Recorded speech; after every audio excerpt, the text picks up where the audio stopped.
Bueno, llegamos al cierre de la materia con un tema central, la teoría del error. Acá es donde se juega buena parte de la imputación penal, precisamente cuando la cabeza del autor, su percepción, no encaja con lo que pasa en la realidad. A ver, recordemos la base de todo. Para que haya dolo, para imputar un delito a título doloso, necesitamos dos cosas: que el autor sepa lo que hace y que quiera hacerlo. Este binomio, el famoso saber y querer, es el corazón de la imputación subjetiva. Ahora bien, el problema dogmático, el problema interesante, aparece cuando esa correspondencia entre mente y realidad se rompe. ¿Qué pasa cuando el sujeto actúa, pero bajo un error? Bueno, acá la ley penal hace una distinción fundamental. No es lo mismo equivocarse sobre los hechos que equivocarse sobre si algo está prohibido o no.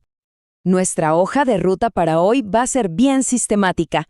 Primero, el error de tipo. Segundo, el error de prohibición. Tercero, vamos a ver un filtro previo, que es la imputación objetiva, y vamos a cerrar con un caso típico de examen que nos va a obligar a usar todos estos conceptos. Insisto, es fundamental que quede clara la distinción técnica. Una cosa es el error sobre los elementos del hecho, del tipo penal, y otra, muy distinta, es el error sobre si ese hecho está prohibido por la ley. Las consecuencias, como vamos a ver, son radicalmente distintas. Empecemos por el primer supuesto, el error de tipo. ¿De qué hablamos acá? Hablamos de que el error del sujeto recae sobre la materialidad misma del hecho, sobre lo que está pasando en el mundo real, sobre los elementos que describe el tipo penal. Para que esto no quede en el aire, vamos al caso de Manual, el ejemplo clásico para entender cómo funciona esto en la práctica. El escenario es este, y seguro lo conocen. Un cazador está en el bosque, ve movimiento, piensa que es un jabalí y dispara. Pero no era un jabalí, era otra persona. Acá vemos la fractura. La voluntad del autor apuntaba a una cosa, cazar un animal, pero el resultado en la realidad fue otro, la muerte de una persona. Y acá está la clave dogmática. El error del cazador recae sobre un elemento del tipo de homicidio, el otro, es decir, otra persona. Su conocimiento estaba viciado. Él no sabía que estaba matando a una persona. La consecuencia entonces es ineludible. Si falta el saber, se cae el dolo. No hay forma de imputarle un homicidio doloso. Pero ojo, que se excluye el dolo no termina el análisis. Ahora tenemos que hacernos otra pregunta. ¿Ese error se podía evitar? ¿Era vencible o era invencible? Si un cazador prudente, en esa misma situación, se hubiera dado cuenta, entonces el error es vencible, y le vamos a imputar un homicidio culposo, por negligente. Ahora, si tomó todas las precauciones y aún así era imposible saberlo, el error es invencible, y su conducta es atípica. No hay delito.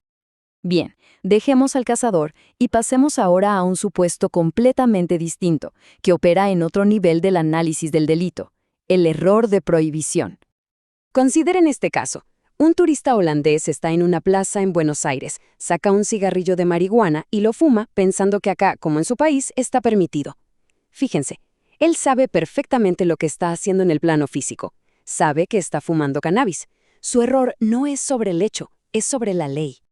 Y acá está la diferencia fundamental con el error de tipo.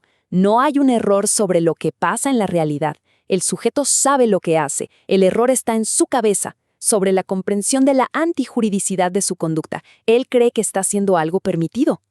A diferencia del error de tipo, que nos tumba la tipicidad dolosa, el error de prohibición no afecta el dolo. El tipo doloso está perfecto. El análisis se traslada al tercer escalón de la teoría del delito, la culpabilidad. Si determinamos que su error de prohibición era invencible, que no había forma de que supiera que eso era delito, se elimina la culpabilidad y, por lo tanto, no hay pena. Pero un momento. Antes de meternos a analizar la cabeza del autor, si tuvo dolo, culpa o si estaba en un error, hay un filtro previo en el tipo objetivo. Un filtro moderno y fundamental, la teoría de la imputación objetiva.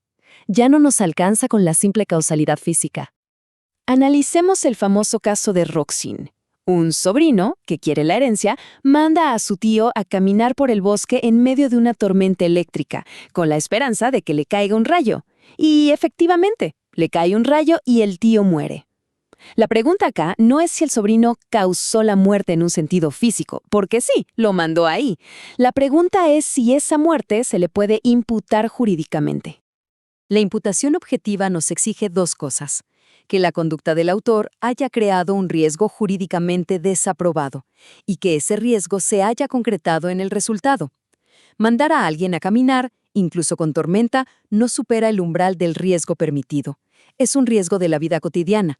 No es lo mismo que ponerle una bomba. Por lo tanto, la solución es categórica. Aunque el sobrino haya puesto al tío en el escenario donde murió, esa muerte no le es imputable objetivamente. Su acción no creó un riesgo prohibido. El resultado es producto del azar, no es obra del autor, y la conducta, por lo tanto, es atípica desde el vamos. Bien, con estas herramientas conceptuales ya más claras, vamos a aplicarlas a una distinción que es un clásico de los exámenes finales: los errores en la ejecución. A modo de resumen rápido para tenerlo fresco. Error de tipo: el error es sobre el qué se hace y afecta el dolo. Error de prohibición: el error es sobre lo permitido y afecta la culpabilidad. Y cerramos con esta trampa clásica. Escuchen bien. Caso A.